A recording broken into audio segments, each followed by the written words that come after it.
ஒன்றும் இல்லை சார், 3 லட்சம் என் அக்கௌண்ட்ல கிரெடிட் ஆயிடுச்சு சார் லோனு.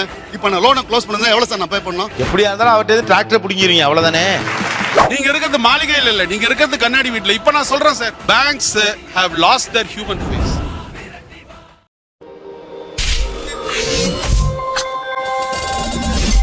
ஏடிஎம்ல 100 ரூபாய் பணம் எடுக்கிறேன், 100 ரூபாய் இந்த கார்டு பயன்படுத்தி எடுக்கப்படுதுன்னு ஒரு மெசேஜ் வருது இல்லைங்க, இதுக்கு காசா?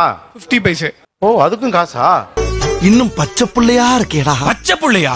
அது இவங்க போவாங்க, ஸ்டேட்மெண்ட் எடுத்து பாப்பாங்க, பேலன்ஸ் எவ்வளவு இருக்குன்னு சொல்லிட்டு பணம் ஒரு டைம் எடுத்துட்டு மறுபடியும் ஒரு ஸ்டேட்மெண்ட் போட்டு பாப்பாங்க. ஆக மொத்தம் 3 முடிஞ்சு. அதுக்கப்புறம் ஐயோ, நீ ஏன்டா பதற? நானே பதறல, நீ ஏன் பதற? இரு காப்பான். Mini statement. ஆமா ஆமா சார், ஆமா. ஏங்க நானே அப்படித்தாங்க. பாவம், விவரம் தெரியாத பையனா இருக்கான். பேங்க்ல வந்து போயிட்டு கவுண்டர்ல தான் சார் கட்ட போனேன். செக்யூரிட்டி கார்டு வந்து ஃபோர்ஸ் பண்ணி கூட்டு போய் ஏடிஎம் மிஷின்ல ஹோம் பிரான்ச்லயே போட வச்சாங்க. 2 விதமான டிரான்சாக்ஷன் இருக்கு சார் அந்த கியோஸ்க்ல. Cardless transaction, carded transaction. உங்க கையில டெபிட் கார்டை வச்சு டெபிட் கார்டை ஸ்வைப் பண்ணிட்டு எவ்வளவு ரூபாய் போட்டாலும் சார்ஜ் கிடையாதான். கார்டே இல்லாம வெறும்னா உங்க போன் நம்பர், உங்க அக்கௌண்ட் நம்பரை மட்டும் சொல்லி போட்டீங்கன்னா 25 rupees எடுக்கிறாங்க சார். மிஷின் டெபாசிட் பேங்க்ஸ்ல போட முடியாம மிஷின் எல்லா இடத்துலயுமே கொடுத்துருக்காங்க. அங்க நம்ம டெபாசிட் பண்ணனா ஒரு 100 rupees பண்ணாலும் 25 rupees சார்ஜ் பண்றாங்க சார். அதானே உலக வழக்கம். அது நீங்க வெளியில வந்து சிடிஎம் மிஷின்லயோ கியோஸ்ல கட்டுறீங்கன்னு வைங்களேன், அதுக்கு சார்ஜ் இருக்கு. இதே பிரான்ச்சுக்கு தானே இப்ப பண்றோம், எதுக்கு நீங்க 25 rupees சார்ஜ் போடுறீங்க?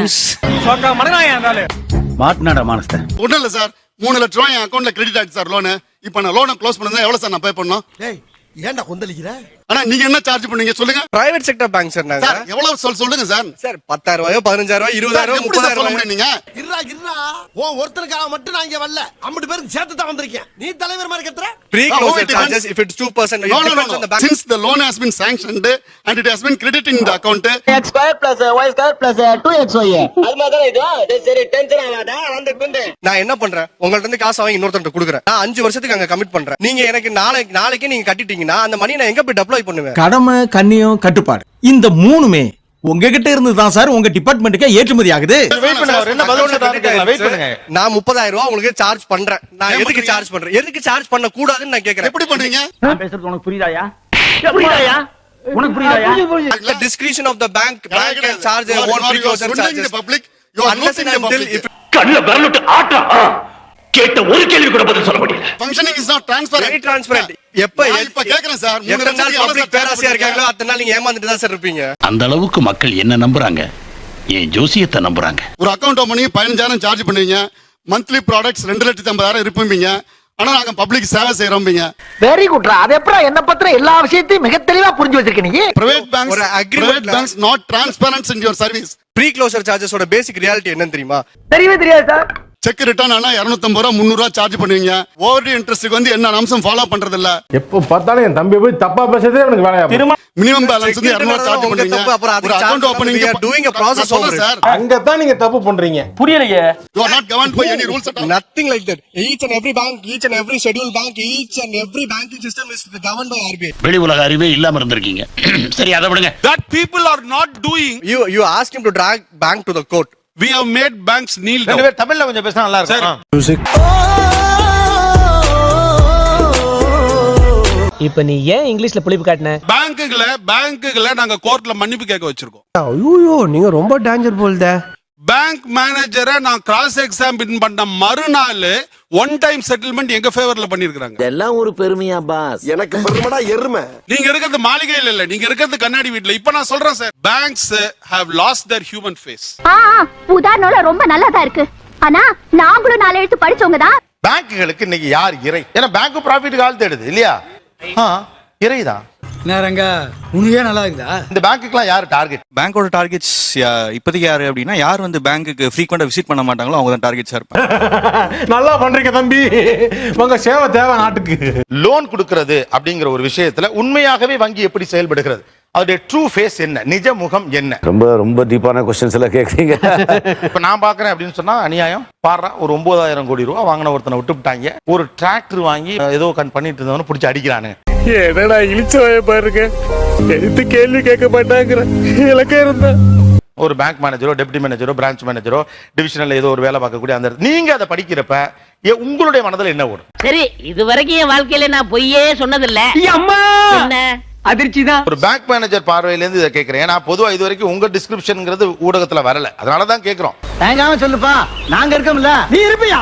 அவன் இருக்க வேணாமா? ஏய் சூனா பண்ணா. கஷ்டமா தான் இருந்தது. எங்களுக்கும் கஷ்டமா தான் இருக்கும் அதை கேட்கும் போது. உண்மை அதுதான்.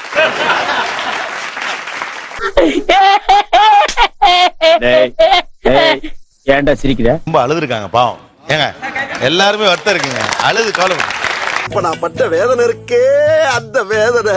ஒரு விவசாயி வந்து இவ்வளவு கஷ்டப்படுத்தி ஆக்ரோஷமா போயிட்டு அவர் டிராக்டரை பறிக்கணுங்கிற அளவுக்கு போக வேண்டிய அவசியம் இல்லை. அவருக்கு ஒரு 2-3 அவகாசம் கொடுத்திருக்கலாம். உங்களுக்கு தெரியுது, அவங்களுக்கு தெரிய மாட்டேங்குது. உனக்கு இன்னும் என்னென்ன தெரிய வைக்கிறேன் பார். ஆனா ஒண்ணு மட்டும் எனக்கு தெரியுது, எல்லார் மனசுலயும் ஒரு கில்ட்டி ஃபீலிங் இருக்கு. அதனாலதான் எல்லாரும் நேரா விவசாயியை சப்போர்ட் பண்றீங்க. நான் என்னைக்குமே உன்னை எதிரியா நினைச்சது இல்லைண்ணே. இந்த ஊரு சனம் கும்பிடுற நீங்க இதே நியூஸ வீட்டுல பாத்தீங்கன்னா உங்க ஒய்ஃப் கிட்ட என்ன பேசிருப்பீங்களா? அப்ப வாங்கிட்டு போயிருவான், விட்டுட்டு போயிடணும். குண்டு பைப்ல எப்படி கோர்த்து விடுது பாரு. ஒரு விவசாயியே வச்சுக்கோங்க, அவர் கட்டவே மாட்டேங்கிறாரு, என்ன பண்ணுவீங்க? அடுத்து அவர் வேலை லீகலா ஆக்ஷன் எடுப்போம். ஏன் இப்படி செஞ்ச? லீகல் நோட்டீஸ் அனுப்புவோம், ரெக்கவரிக்குள்ள எல்லா சோர்ஸும் செய்வோம். நீங்கள் என்ன முயற்சி பண்ணீங்க? அதை தானே பண்ணுவீங்க சார். விவசாயி பாவம் இல்லையா? டிசிப்ளினை மெயின்டைன் பண்ணு. இந்த மாதிரி எல்லாம் பேசாத, எனக்கு பிடிக்காது. டிராக்டரை ஜப்தி பண்றதுக்குள்ள நடவடிக்கை எடுத்து அதை தானங்க செஞ்சாங்க அவங்களும். இப்போ எனக்கு புரியல, அப்புறம் எதுக்கு நீங்க இந்த வேஷம் போடுறீங்க? அரசியல்ல இதெல்லாம் சாதாரணமாப்பா. ஒரு ஏழை விவசாயி, அவனுக்கு விளைபொருளுக்கு இது இல்ல, ஒரு விவசாயி அவன் நினைத்த விளைபொருள் பேங்க் பக்கம் பார்க்கணும் இல்லங்க. அப்ப அது முதல்ல இருந்து அதை சொல்ல வேண்டியதானே? இந்த அவமானம் உனக்கு தேவையா? அப்ப ஆமா அப்படிதான் பண்ணுவோம்னு சொல்ல வேண்டியதானே? பண்ற விதத்துல மாற்றம் இருக்கல சார். எப்படியா இருந்தாலும் அவர்கிட்ட டிராக்டர் பிடிங்கிறீங்க, அவ்வளவுதானே. எப்படி சார் இவ்வளவு கரெக்டா சொல்றீங்க? எப்படி? அது பார்த்தாலே தெரியுது சார். என்ன லோன் மட்டும் வாங்கவே கூடாது, உங்க அனுபவத்துல சொல்லுங்க. சொல்றேன், மக்களுக்காக சொல்றேன்.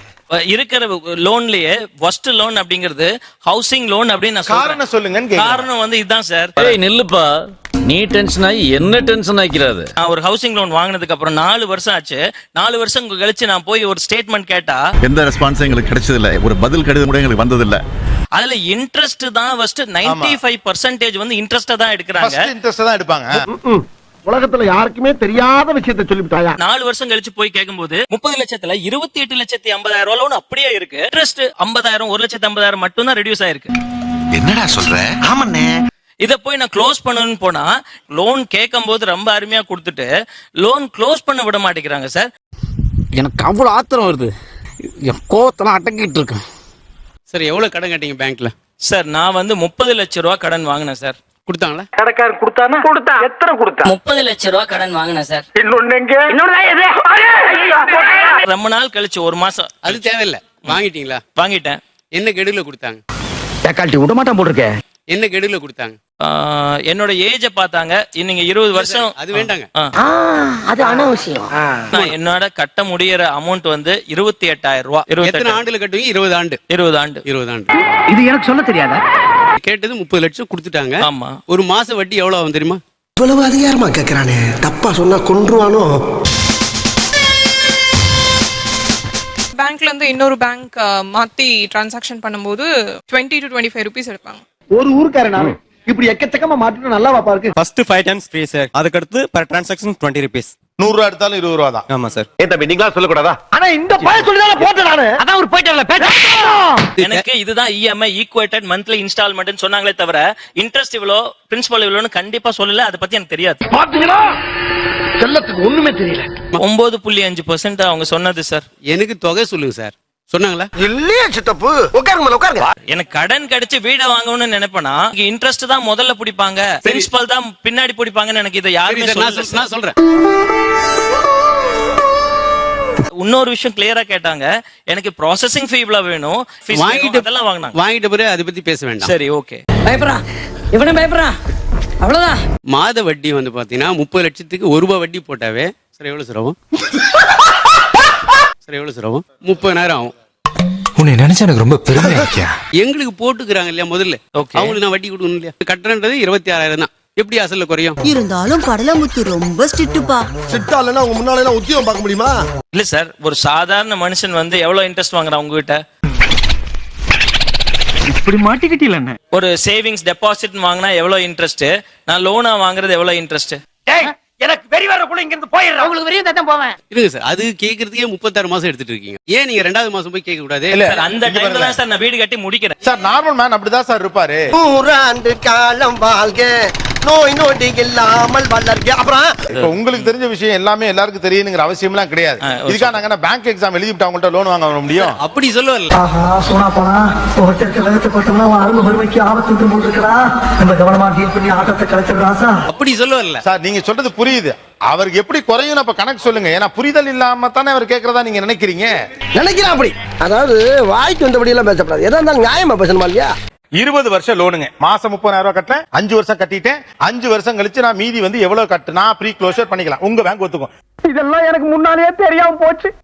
தெரிஞ்சிருந்தா ஏதாவது ஒரு காரணத்தை சொல்லி ஒரு மாசம் லீவ் போட்டு ஓடி போயிருப்பேன். நான் பிரேக் தர்றேன் சார் உங்களுக்கு. நான் பேப்பர் பேனெல்லாம் தரேன். ஏன்னா கடைசியில ஒரு வாய் கணக்கு சொல்லி ஒண்ணுமே புரியாம போயிடக்கூடாது. போங்கப்பா, நான் ரொம்ப கஷ்டப்படுகிறேன். இடையில இவர் வேறு கேள்விகள் கேட்கிறார். உங்க எல்லாருக்கும் ஒண்ணு சொல்றேன், தப்பா நினைக்காதீங்க. It might be very uncomfortable position for you, but this is your position. பூதா என் மேல உனக்கு இவ்வளவு பாசமாடா. ஒன்னு நினைக்கும் போது என்னால முடியலடா. ஏன்னா ஆவரேஜா தமிழ்நாட்டுல நிறைய பேர் ஹவுசிங் லோனுக்கு வாங்கி இருக்கிற மிடில் கிளாஸ் அமௌண்ட் 30 லட்சம். அவங்களுக்கு அந்த கணக்கு புரியணுங்கிறதுக்காக நாங்க ட்ரை பண்றோம். ரைட்டா? உங்களுக்குலாம் எப்படி அஜெண்டா இருக்கோ அது மாதிரி எனக்கும் அஜெண்டா இருக்குல்ல. அதை நாங்க பப்ளிக்ட்ட கொண்டு போய் சேர்க்கணும்ல. எதனா பொழுதுபோக்கா பேசிட்டு இருக்க நம்ம. இவ்வளவு கோவக்காரன் நம்மளுக்கு தெரியாம போச்சே. மறுபடியும் சொல்லிட்டா 30 லட்சம் ரூபாய் லோனு மாசம் 30,000 ரூபாய் கட்டியிருக்கேன். மறுபடியும் முதல்ல இருந்தா உங்க பேங்க் நான் எவ்வளவு கட்டுனா என் கடனை அடைக்கிறதுக்கு ஒத்துக்கும்? இவ்வளவுதான் கேள்வி. பேப்பர் பேனா இப்போது வழங்கப்பட ஒரு ஊர்க்காரன் நானு இப்படி எக்கச்சக்கமா மாட்டிட்டு நல்லா வாப்பா இருக்கு. So 12 lakh plus the interest, whatever the interest applied for the 5 years. நான் ரொம்ப தெளிவா கேட்டேன், பப்ளிக்கு புரியுற மாதிரின்னு. நான் சொல்றது உங்களுக்கு புரியாது.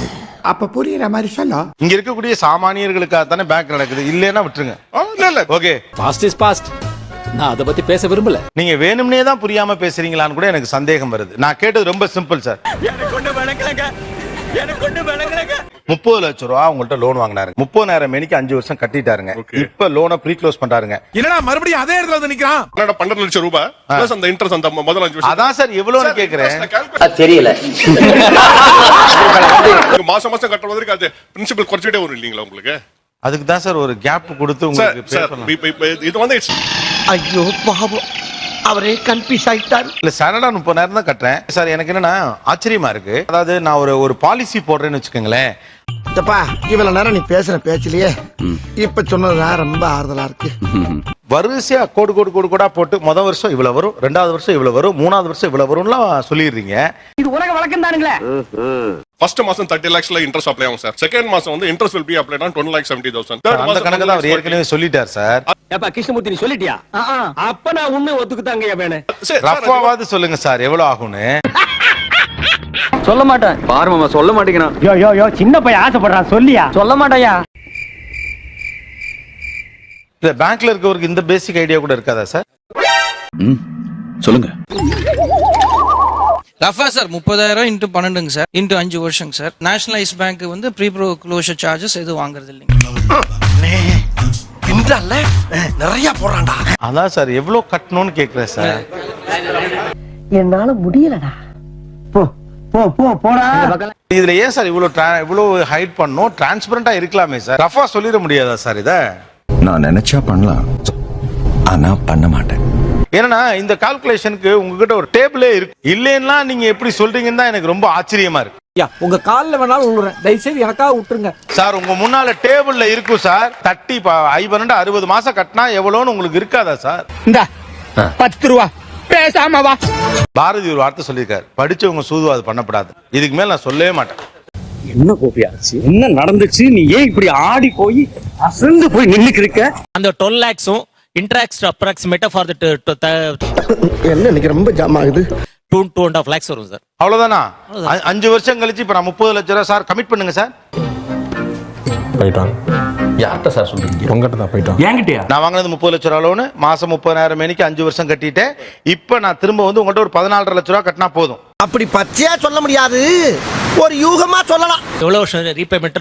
5 வருஷம். 5 வருஷம் கட்டிருக்கீங்க, இன்னும் 5 வருஷம் கட்டணும். 20 வருஷம் லோனு. இருங்க சார். யாராது உள்ள வேண்டா கத்துறது சார்?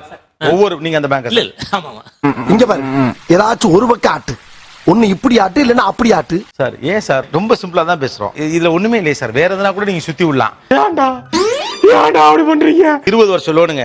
எல்லாத்தையும் மறுபடியும் சொல்லிடுறேன், திரும்ப வேணும்னு பண்ணாதீங்க சார். ரொம்ப கோவமா இருக்கே நீ. ஒரு கிளாஸ் டீ வேணா எடுத்து வந்து கொடுக்கட்டுமா? 30 லட்சம் ரூபா லோனுங்க, ஒரு மாசத்துக்கு 30,000 இஎம்ஐங்க. ஓ உங்களுக்கு கடுப்பா இருக்கு, நான் பஸ் நிறுத்துங்க, நான் இறங்கிக்கிறேன். நிறுத்தியா தம்பி, நிறுத்தியா தம்பி. 5 வருஷம் நான் கட்டிட்டேங்க. கட்டி முடிச்ச பிறகு நான் ப்ரீ க்ளோஸ் பண்றேன், லோனை ஃபுல்லா செட்டில் பண்ணிடுறேன். நான் வந்து நிக்கிறேன். இப்ப ரொம்ப சந்தோஷம், எனக்கு நீ சொன்னதே சந்தோஷம். காசோட ரெடியா நிக்கிறேன், செக்கோட ரெடியா நிக்கிறேன். இப்ப நான் உங்களுக்கு எவ்வளவு கொடுக்கணும், அவ்வளவுதான். ஐயோ நெஞ்சு வலி தாங்கலப்பா. அண்ணா ஒண்ணும் ஆகாதுண்ணே, நாங்கெல்லாம் பக்கத்துல இருக்கோம், பயப்படாதீங்கண்ணே. இருப்பியா? இருப்பேன். 45 - 15. ஐயோ அதெல்லாம் வேணாம் சார், எனக்கு இந்த கணக்கே ஒண்ணு வேணாம் சார். காசு இந்த இருக்கு சார். அவன் கை காட்டுறத பாருடா, நீ வாயா உட்காரு. காசு இந்த இருக்கு சார், கையில இருக்கு சார், வாங்கிக்கோங்க சார். எனக்கு லோன் வேணா ஒண்ணு வேணாம் சார். உழைச்சி சம்பாரிச்சு வச்சிருக்காங்க எல்லாரும். வந்தாச்சு, 5 வருஷம் கட்டிட்டேன் சார். இப்போ உங்களுக்கு நான் எவ்வளவு கொடுக்கணும் மட்டும் எனக்கு சொல்லுங்க சார், கொடுத்துட்டு போயிரு சார். ஏ கைப்புள்ள குரலி வித்த காட்டலாம், ஏமாந்துறாத. உங்ககிட்ட நாங்க கேள்வி கேட்டு அவருக்கு என்ன புரியுற மாதிரி இப்ப நீங்க சொல்லிட போறீங்க. உங்களை கேள்வி கேட்டா இந்த இங்க வச்சு கேட்கல இப்படித்தான் பதில் சொல்றீங்க. ரொம்ப பயங்கரமான ஆளா இருப்பாரோ. உங்க பேங்க்ல எவ்வளவு இன்ட்ரெஸ்ட் சார்? இப்ப 9.5. ப்ரீ க்ளோஸ் சார்ஜஸ் எடுத்தாச்சு. இப்போ எவ்வளவு கட்டணும் தானே சார் நான் கேட்கறேன். ஒரு கால்குலேஷன் போடுங்க சார், 1 மணி நேரம் ஆனாலும் பரவாயில்ல சார்.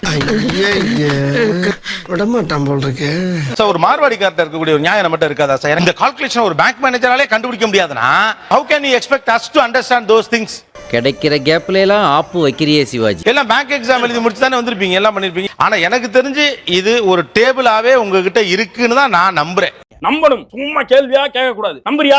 இந்த வீடியோ உங்களுக்கு பிடிக்கும் நினைக்கிறேன். பிடிச்சிருந்தீங்கன்னா லைக் பண்ணுங்க, ஷேர் பண்ணுங்க, மறக்காம சப்ஸ்கிரைப் பண்ணுங்க. நன்றி, வணக்கம்.